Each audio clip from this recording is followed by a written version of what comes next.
Rewind your life for a moment. Think about the last argument you lost without understanding why. The last time you walked away from a conversation feeling guilty, confused, or small, even though you didn't actually do anything wrong. The moment you caught yourself asking, how did I let them talk me into that? Niccolo Machiavelli studied those moments. So did Sun Tzu, the Stoics, and the great thinkers of the classical world who obsessed over power, control, and the hidden motives behind human behavior. Today, we give it a modern name, dark psychology. They called it something simpler, understanding human nature so deeply that you can bend it. What you felt in those moments, that wasn't just bad luck, that was dark manipulation. There are people in your life right now using the same principles Machiavelli wrote about. They twist your emotions, shape your reality, and quietly pull you into decisions that serve them and destroy you. They don't need force, they don't need status. Their weapon is psychological, subtle, strategic, and deadly to anyone who walks through life naive. By the end of this video, you will understand several dark psychological tactics people use to manipulate you emotionally, mentally, and socially. More importantly, you'll know how to break their hold. You are not here to become a villain. You are here to become someone who cannot be played. If that's who you want to become, keep listening carefully.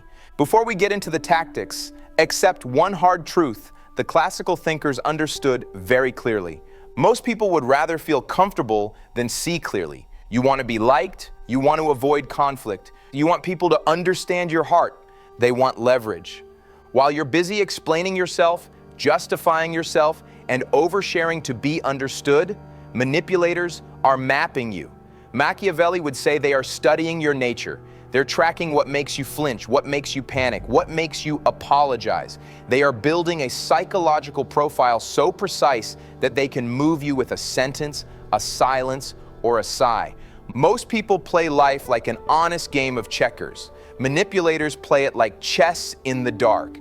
You react to the last move. They are already planning the next 10. Here's your first mental shift. Inspired by every ruthless strategist from the past. Stop assuming everyone is operating in good faith. That doesn't mean live paranoid. It means live aware. When you feel a sudden spike of guilt, shame, fear, or desperation, don't just react. Ask yourself, who benefits if I react exactly the way I feel right now? If you can't answer that, you're already at a disadvantage. Tactic number 1, emotional bait and the guilt reflex. This is pure dark manipulation.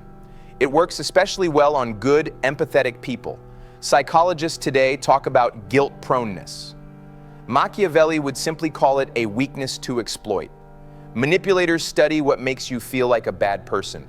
They listen when you say things like, I hate letting people down, or I just want everyone to be happy. They watch how quickly you say sorry even when it's not your fault. Once they have that data, they start fishing. Oh, I thought we were closer than that. I didn't think you were that selfish. Wow, after everything I've done for you. They're not trying to understand your side. They're testing how fast you'll abandon your boundaries to make the uncomfortable feeling in your chest go away. The pattern is simple. You say no or set a limit. They act wounded, distant, or offended. They bring up their sacrifices and everything you supposedly owe them. You cave to get rid of the guilt. In that moment, your kindness has been turned into a remote control. This is dark psychology at work, using your need to see yourself as good against you. The antidote is not becoming cold or heartless. It's learning to separate genuine hurt from weaponized guilt. Genuine hurt says, that decision affected me. Can we talk about it? Weaponized guilt says, your boundary proves you're a bad person. When you feel guilt spike, don't rush into long explanations. Don't scramble to fix their emotions. Stop, breathe, then ask, is this about what I did or about the control they lose if I don't comply? If it's about control, hold your line. They may escalate, cry, go silent, or paint you as cruel. That's not proof you're wrong. That's proof their lever stopped working. Tactic number 2, love bombing and the speed of trust. Dark manipulation rarely starts with an attack. It starts with a flood of attention, admiration, and validation. Machiavelli wrote that a ruler should know how to win men's minds. Today, manipulators do it by love bombing. They move fast. They don't build trust slowly, they overwhelm it. This is crazy. I've never connected with anyone like this. You're literally the only person who truly understands me. I feel like I've known you my whole life. In friendships, relationships, and business, they create a movie-level bond. Constant messaging, deep confessions in the first few days, intense future talk. It feels destined. It feels like fate. It's not fate, it's design. The more you open up early, the more they can shapeshift into exactly what you want. They mirror your values, your dreams, your wounds. You look at them and think, finally, someone who gets me. What you're actually looking at is your own psychology reflected back at you as a tool. Here's the real test, straight out of any serious reading of human nature. Watch what happens the first time you say no, the first time you set a boundary, the first time you take a step back, the first time you don't feed the intensity. Love bombers flip, the warmth turns cold, the connection becomes distance. Suddenly you're chasing the person they were at the beginning. That early version, the perfect listener, the soulmate, the savior, was the bait. In dark psychology, this is classical conditioning. They shower you with emotional reward, then withdraw it until you fall back in line. Your protection is not to reject connection, but to slow the pace of trust. Enjoy chemistry, appreciate connection, but don't hand out deep access to your emotions, history, and vulnerabilities in week one. Trust is not what they say, it's what they can consistently prove over time. Anyone who gets irritated or offended because you want to move slower isn't in love with you. They're in love with controlling you. Tactic number 3, information asymmetry and controlled exposure. Most people bleed information. They overshare to feel seen. They vent to feel relieved. They reveal their insecurities to feel close. A manipulator does not play that game. Machiavelli advised princes to be a great pretender and dissembler, to reveal only what serves them. Psychologically, this is information asymmetry. They know everything about you. You know almost nothing real about them. They encourage you to open up. You can tell me anything. Don't hold back. I'm not judging. They ask about your childhood, your failures, your ex, your darkest secret. While you feel safe, they're building a file. What you fear, what you regret, what you're ashamed of, what you desperately want to prove.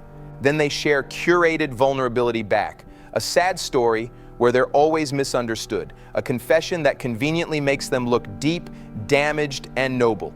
Just enough honesty to keep you hooked, but never enough for you to truly see their patterns. Here's the rule. Anything you tell the wrong person can and eventually will be treated as currency. You don't need to shut down. You just need to be strategic. Match depth with depth. Ask questions, not just answer them. Notice if their stories always place blame on everyone else except them.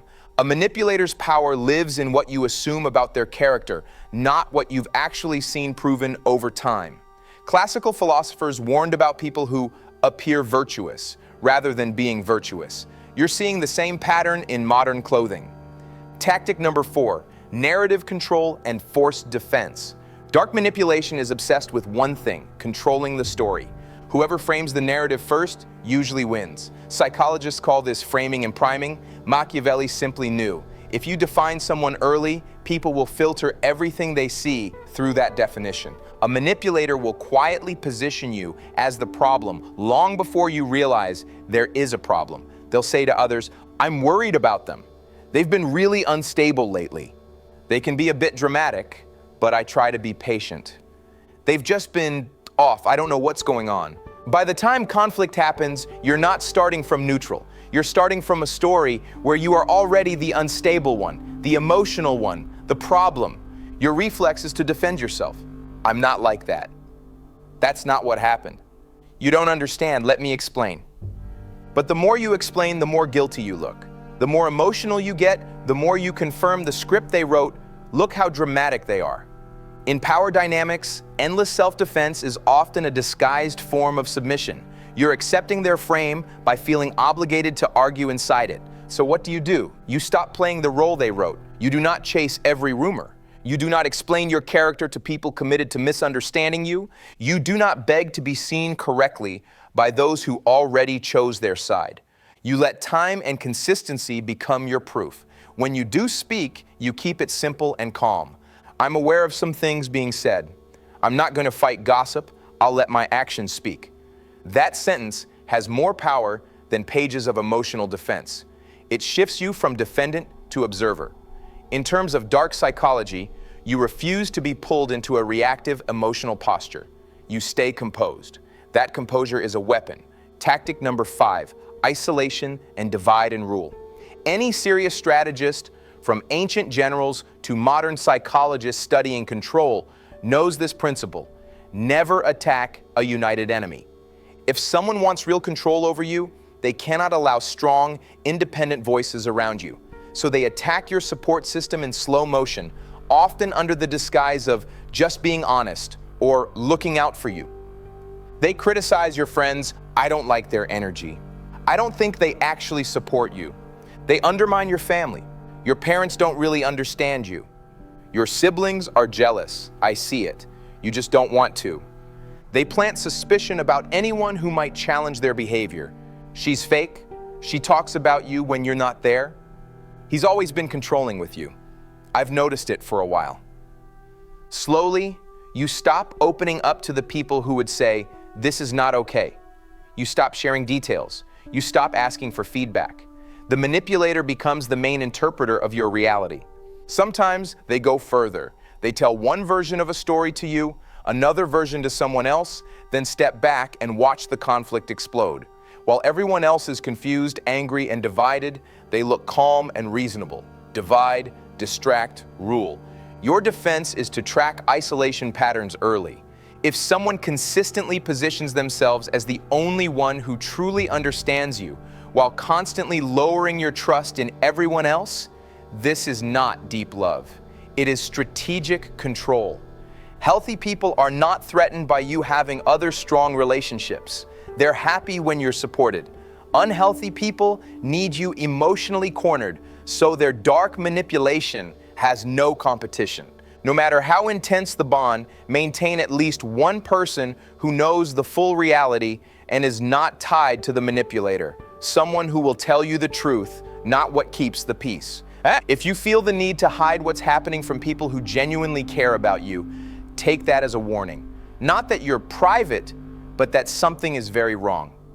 Tactic number 6, scarcity, fear of loss, and desperation. Most manipulation doesn't work because someone is stronger than you. It works because they convince you that you have too much to lose if you resist. If you don't do this, I'm done. If you don't comply, I'll tell everyone what you did.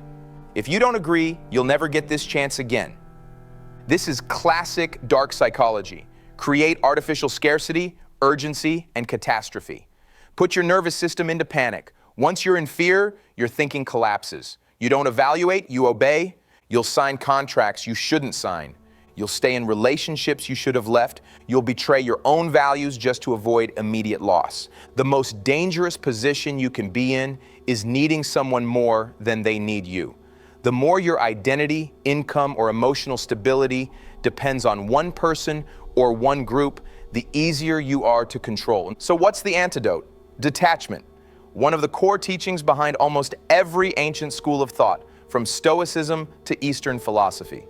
Detachment doesn't mean not caring. It means refusing to make any single person your entire world. It means building enough inner and outer resources that if someone says, do this or lose me, you have the strength to say, then I'll lose you. Train yourself in small ways. Don't chase every delayed reply. Don't let another person's mood dictate your self-worth. Don't panic every time someone pulls away. You are teaching your nervous system that your survival does not depend on anyone's constant approval. Then, when a real ultimatum comes, you will have the power to walk away instead of folding. That moment, when you calmly choose loss over self-betrayal, is the moment the entire balance of power flips. Tactic number 7, intermittent reward and the addiction loop. If manipulators gave you only pain, you'd leave.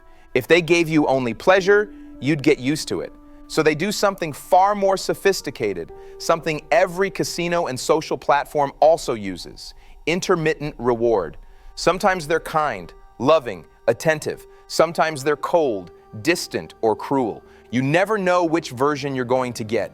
That uncertainty hooks you. Your brain becomes addicted to chasing the good days.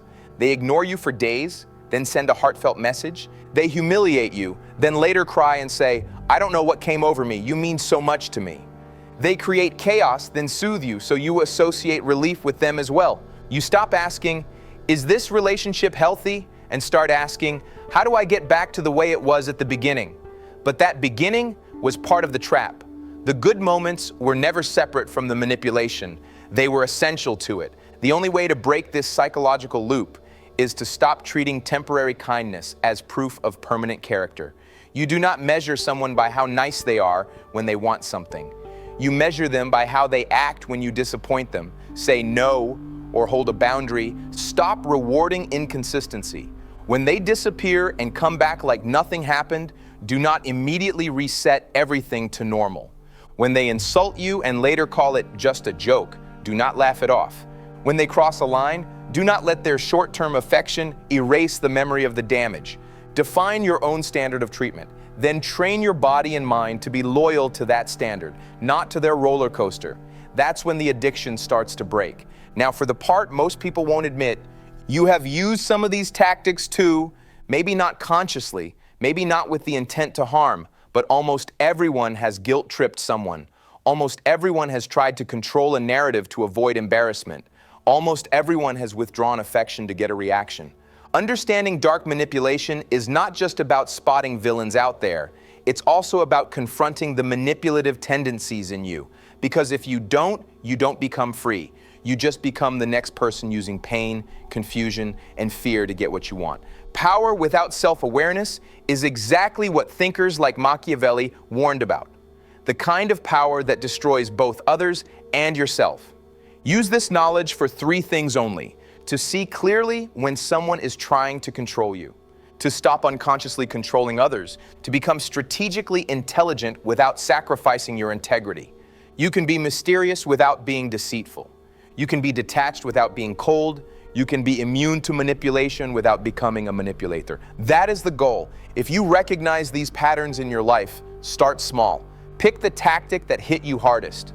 Guilt, love bombing, isolation, ultimatums, the reward-punishment cycle. For the next week, watch for it in real time. Don't argue with it. Don't explain it away, just notice it. Then, in that moment, pause, breathe. Choose a slightly different response than your usual reflex. Don't rush to explain yourself. Don't immediately lower your boundary. Don't chase the person who keeps you guessing. Every time you respond differently, you are taking one brick out of the psychological cage built around you. Piece by piece, you become someone who cannot be steered by guilt, panic, or flattery. If this video opened your eyes to how dark manipulation and dark psychology really work, don't just scroll away and forget it. Like this video so it reaches people who are being quietly controlled and don't even know it yet. Subscribe if you want more content that arms you with psychological warfare, strategy, and inner strength. Not to hurt others, but to stop being easy to hurt. And in the comments, tell me which tactic you've seen the most in your life and which one you're done falling for from this moment forward. The world is not getting less manipulative. Your protection is to stop being easy to control.